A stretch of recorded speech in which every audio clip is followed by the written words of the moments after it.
Welcome, So everyone. I'm not. What? No, go ahead. Go ahead. No, go off. So I'm not gonna lie. By process of elimination, there's only one more of these left to do. I can't remember for shit which one it was. Jubelian.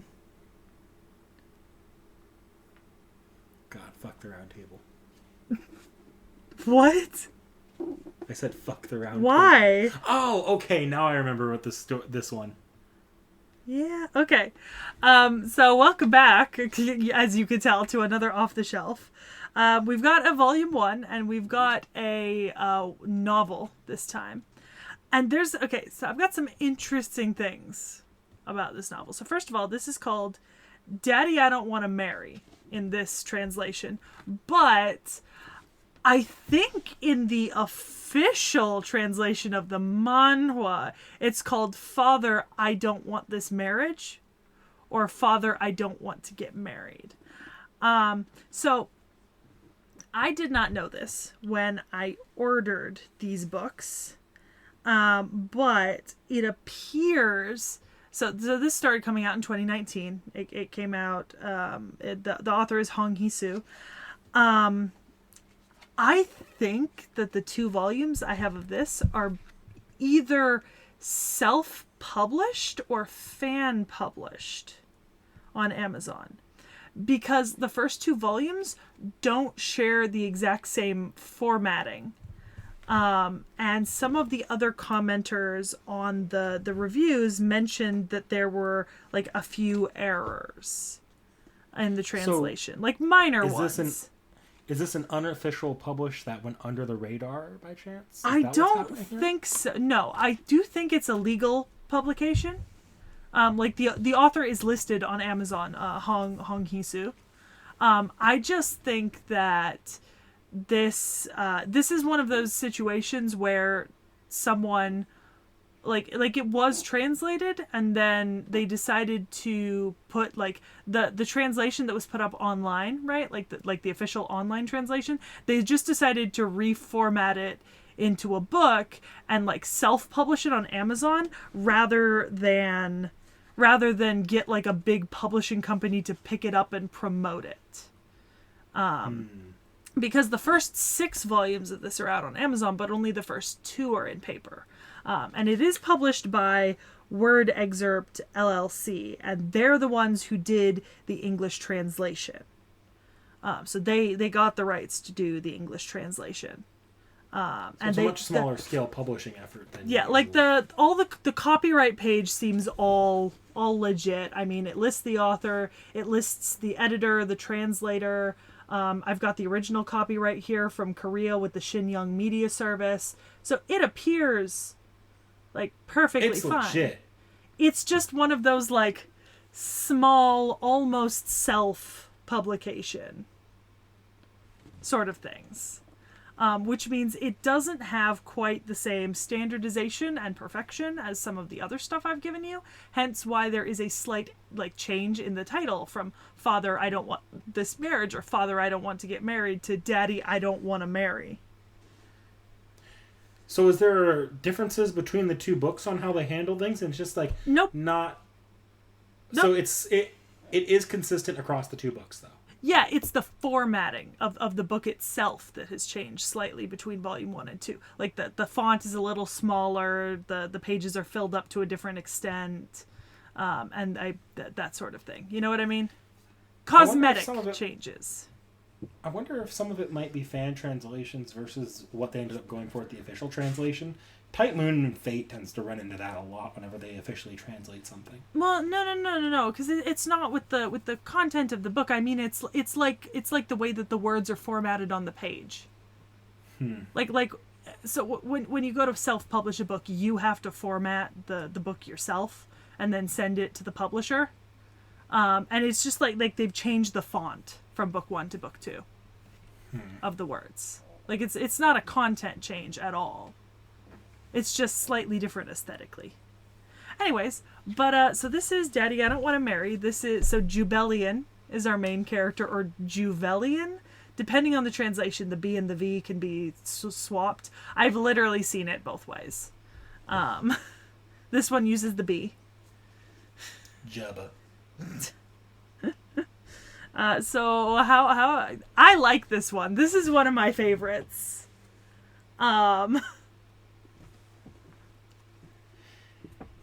It was good.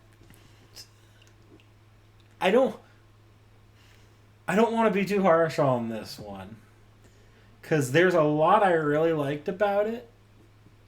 And in fact, it was a nice change of pace for the way the main character succeeds, or the way the main character interacts with the world, to not be the same as, say, accomplishments of a duke's daughter, or just having all of the great ideas in the world to throw out there. No, they're actually having to navigate social ladders. Mm-hmm.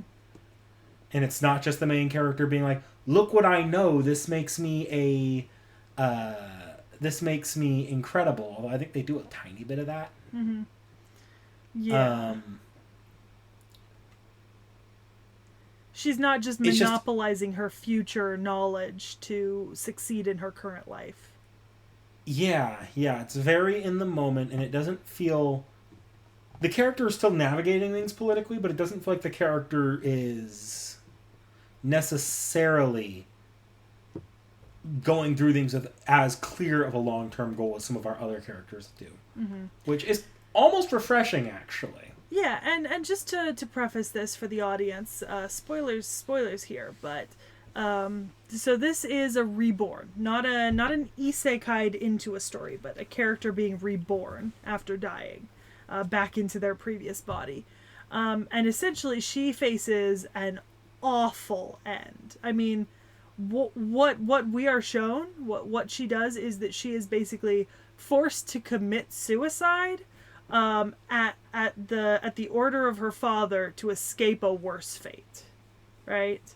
And she didn't, all she wanted to do was live her life, so she's reborn back a little bit to kind of the start of the main plot, and like, oof, the PTSD is severe. Was she, if I remember right, didn't she change a lot after being reborn? Like, how she behaved was complete 180? Yep. And I will say, I think with this one, if we keep reading it, we'll have to at some point switch over to the manhwa, since there are only 2 volumes of this out in paper. But one thing that's made very clear in the manhwa portrayal, right, is that she does have what is essentially like a form of PTSD. Like, there are significant amount of times where she interacts with her father and just gets intense flashbacks to killing herself, right? Or like interacts with the Black Knight, or like thinks about him and then immediately goes into like PTSD flashback mode, Like, it's intense. She's fucked up. Yeah, I don't know how much of that I got here. I don't know if this is just the point in the story we're at, or if it's something that's more exclusive to the manhwa version. Mm-hmm. Here, I don't know that I got that much of that from her here. Mm-hmm. That's fair. That is something that is harder to convey in the novel than it is in the manhwa. And I understand that. Yeah, what they got a lot of here was that she wasn't... that the people that see her expect her to behave very differently than she ends up being. Mm-hmm. Yeah. Yeah. I think... Sorry, I'm really trying to pick my brain on this, but I read like 3 of these in a row. Also, once again, we love a psychotic male lead. No, we don't. I called the twist like before it happened. Like it's sitting there like, this guy is the crown prince they're talking about. This guy is the crown prince. Oh, look at that! This guy is the crown prince they're talking about. Boom! Mind blown. Plot twist of the century. We love a psychotic little male lead. Can the twist stop being that they are the crown prince? Never. I'm so done with the crown prince archetype. But the crown prince is every girl's dream. Especially if he's just a little bit spicy.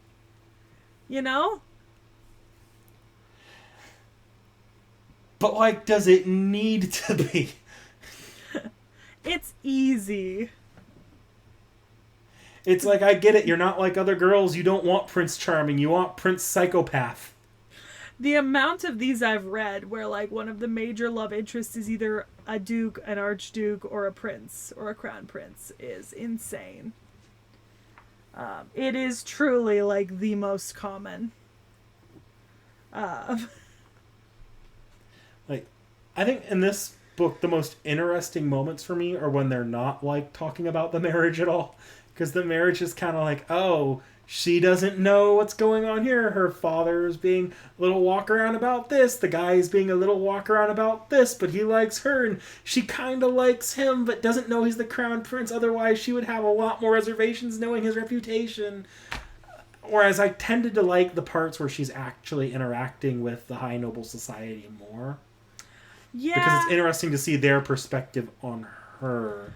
I'm gonna be honest. The thing I zeroed in on more strongly was the relationship between her and her father, because it seems to me, at least, like the two of them have very different perceptions of their relationship.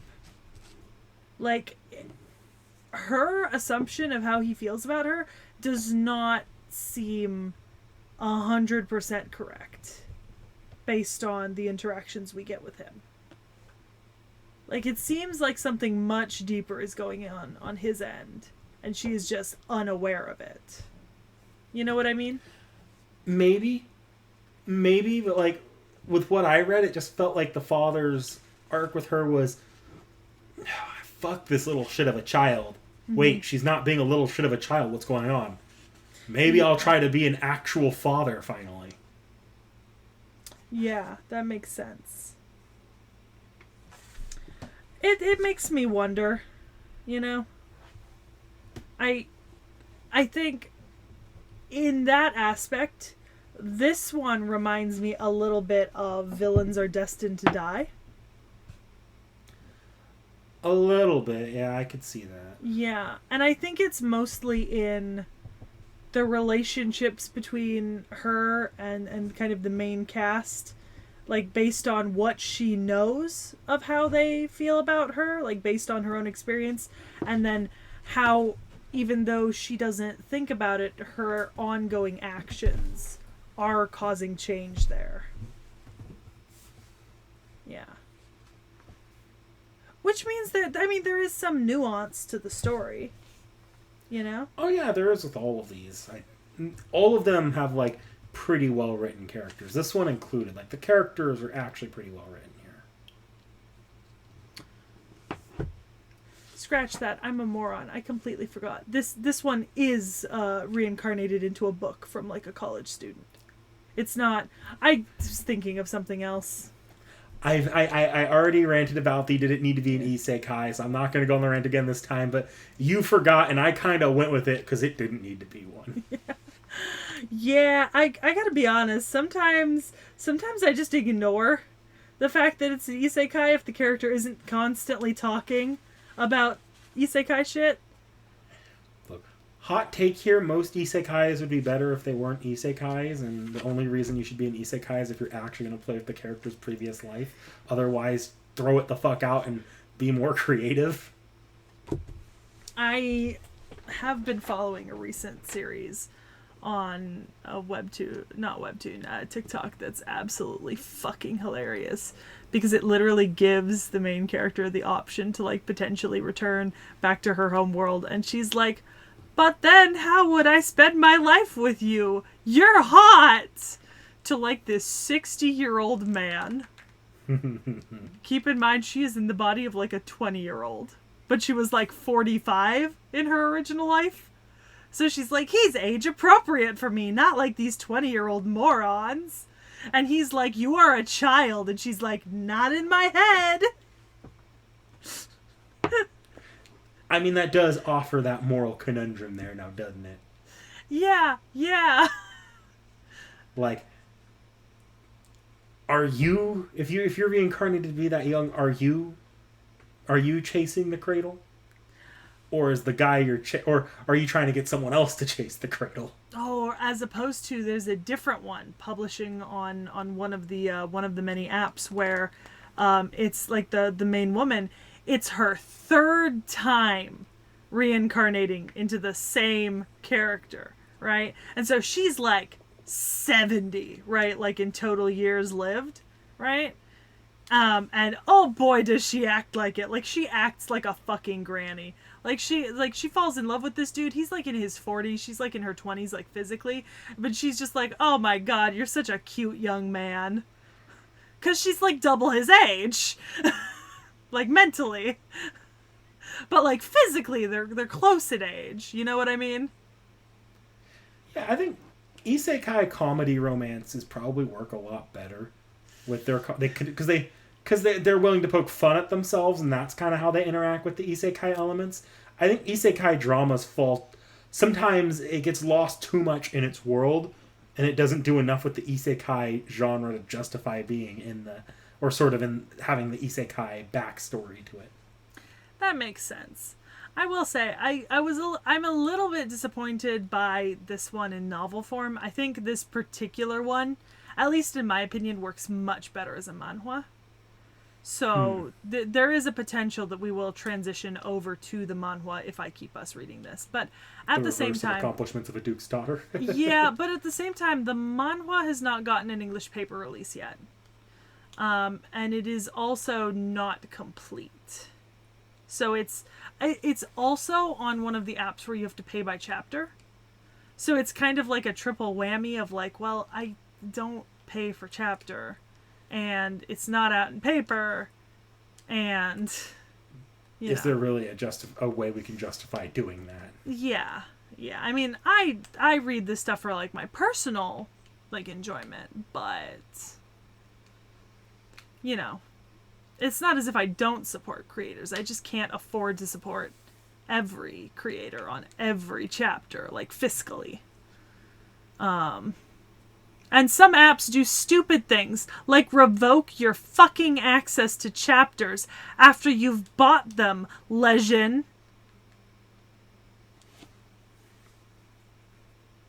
I love digital ownership. You don't own it, you're just buying a license to read it.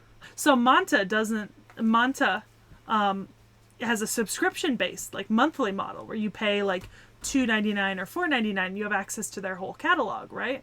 But if the thing gets removed from the app, obviously you lose access to it because you were on a subscription model. Whereas on something like, if you were to, like, buy a book on Shueisha, right? And it goes off the app, you still have access to the book you bought because you bought a digital book. You know what I mean? Legend's just the worst of all worlds. You cannot buy and keep a digital book there, and there is no subscription like Manta. Like, I'd be more okay with it if there was, like, a monthly subscription-based model of purchasing. But no. Hey, Seki. What? It's after 9. I am over here ranting my heart out about, like, this fucking app. And all you can think about is it's after 9. But yeah, so I do have a personal bone to pick with Legend and sellers like that, which is why sometimes it's hard for me to justify showing you something that I don't have in paper print, right? Because if I have it in paper print, I paid for it, right? Like, I supported the author, I supported the company it was sold through. It is mine. I can lend it to people. It's yours to lend to who you please. Exactly. Yeah. And to penalize if they break the spines and bend my books. Realm. Rip Solo Leveling. He did not return my Volume 3 in the best condition. It has a broken spine, and it's the only one of them that has a broken spine now. Like, you might need to replace that one to make it look neat again. For now, I have them hidden behind the novel version, so you can't see it. But yeah. So I'm torn on whether or not we will continue this particular series. I personally really like it, but it is very similar to Villains Are Destined to Die, in my opinion. And of the two, Villains Are Destined to Die is easier to acquire legally. and we're further into it, to be honest. Yeah. Do you have any final thoughts on Daddy, I Don't Want to Marry? Saki, I don't want to read another isekai. That's okay. You've got a break for a while. I'm not getting a new book in till like October.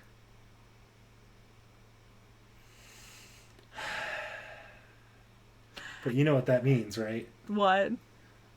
Because at this point we're recorded all the way out through October with the exception of a couple Fate off the shelf or Fate related off the shelves. That means that the next one we're doing, if the next one's post October, is going to be another one from this. But it's not gonna be a new one. Uh-huh. I think the next one arriving at my house might be another remarried empress. Or abandoned empress, if you're lucky. I do have two. You are going to be reading two more new series. Stepmother's Marchin' and First Night with the Duke.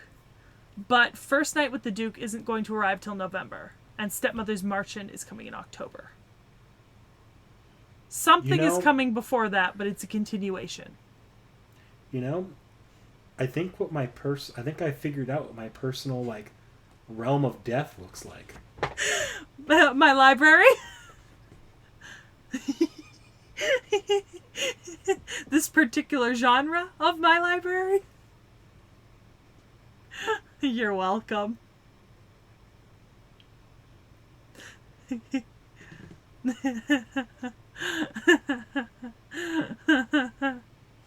Don't worry, in a couple of months we'll be back to random mangas.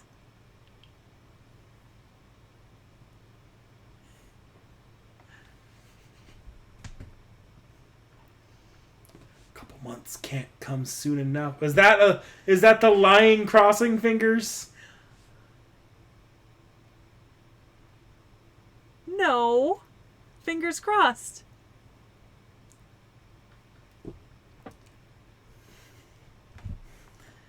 You keep complaining and I'll find more. There's a few I didn't buy because I don't like them. There's at least 2 other series that I have not acquired because I don't like them as much. You keep complaining and I will. This is a thread.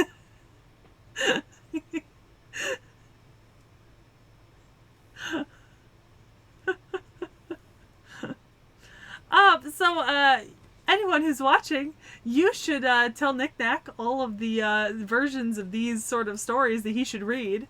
Because I'm sure there's hundreds more, just like on my list. And let us know in the comments what you're interested in us reading. Like, comment, subscribe. Bye.